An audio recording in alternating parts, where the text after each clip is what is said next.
Welcome to today's video, and today it's all about No Stirrup November. Now, you shouldn't be intimidated by this. Even if you've been a rider for a while, you can go ahead and try out either bareback or a bareback pad. And today I'm going to take you through some exercises to start you out.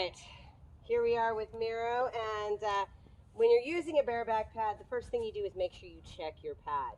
And these ones without stirrups, I like them a whole lot, especially the ones that actually have a Western style or a regular girth that you can tighten up. Now, one big thing about riding bareback is you need to make sure that your horse is ready for you to get on. And why are you giving me the face? Huh? Why are you giving me the face? So, anyway, he gave me that little face. You want to get mane and rein, make sure your horse is standing. Big thing is, you want to make sure you up and over and center on your pad. This is one of those Pirelli pads. Now, always wear a helmet and always make sure that you are ready to do this. Now, I'm going to start out just by walking out a little bit farther. Remember, I'm working on my balance, but I also want to make sure my horse respects all my signals. So, the first thing I'm going to do is I'm going to ask the horse to give their head and to flex in and release. Flex in.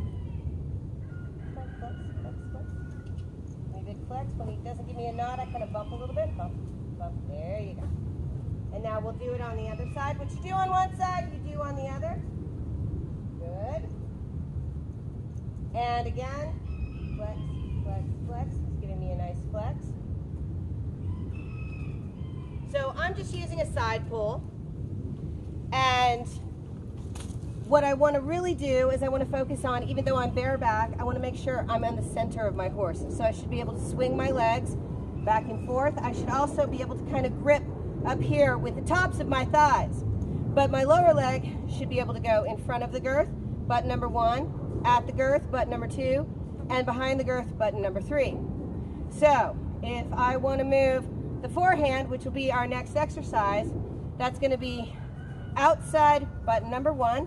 And you know, if you are having problems with this, you know, you can actually reach your foot up when you don't have stirrups, which is kind of good if that's what the cue you want to get. But you want to get a subtle cue, so you're actually going to tap them with your toe. All right, so if I want to go towards the camera, I open the door, point my toe the direction I want to go, and I'm going to ask button number 1, and as I come around, you will see where my foot position is. See, button number 1, button number 1. And that's how I'm going to move the forehand. So as I walk out, I'm going to kind of make a little circle. I'm going to sit back a little bit. I'm going to add button number 1, open the door to the inside, and ask for the turn. There we go. That was nice. I'm going to walk off, come back around the other direction. And button number 1, sit back, outside rein, and I want to cross over in the front feet. Come on. Good.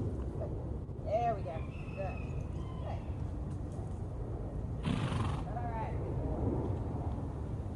All right, so we've got a crossover in the front, crossover in the back. Now I'm going to add button number 3, which is going to be back here behind the girth. I'm going to use my mounting block for this one because it's easier when you get a target to put your horse's nose on. So once you're spinning around, horse will bring their nose in and outside rein, and button number 3, button number 3, button number 3. Try to get that crossover in the front, button number 3. There we go, and he gets a release because he put his nose on the mounting block. So it's kind of a fun way to get them to do it, but also you get your button number 3 so they know where they get their release from. So you're making sure you're giving the correct signals. But what you do on one side, remember, you do on the other. So I'm going to walk them around. I'm going to Get him to put his nose on it. Ready? I got too close, didn't I? Alright, my bad. Remember, my right foot is going to go button number 3.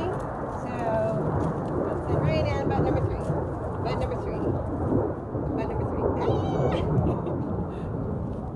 Well, I'm not really getting a really good. Come on. Button number 3. There we go. Alright, there we go. So, it doesn't work out the way it's supposed to every time. But there you go. Now, he's doing really good. So no stirrup doesn't have to mean that, you're trotting around or cantering around, what have you. Just walking around and working on little figure 8s, putting button number 1 on the inside, button number 2 on the outside instead of lightly. Try to really make your horse arc and switch places, button number 1 on the inside, button number 2 on the outside, and just ask that horse to try to make as much of an arc through their body as you possibly can. Without stirrups, you can totally exaggerate all of these. And so I hope that gives you a good idea of some warm-up exercises that you can work with for No Stirrup November.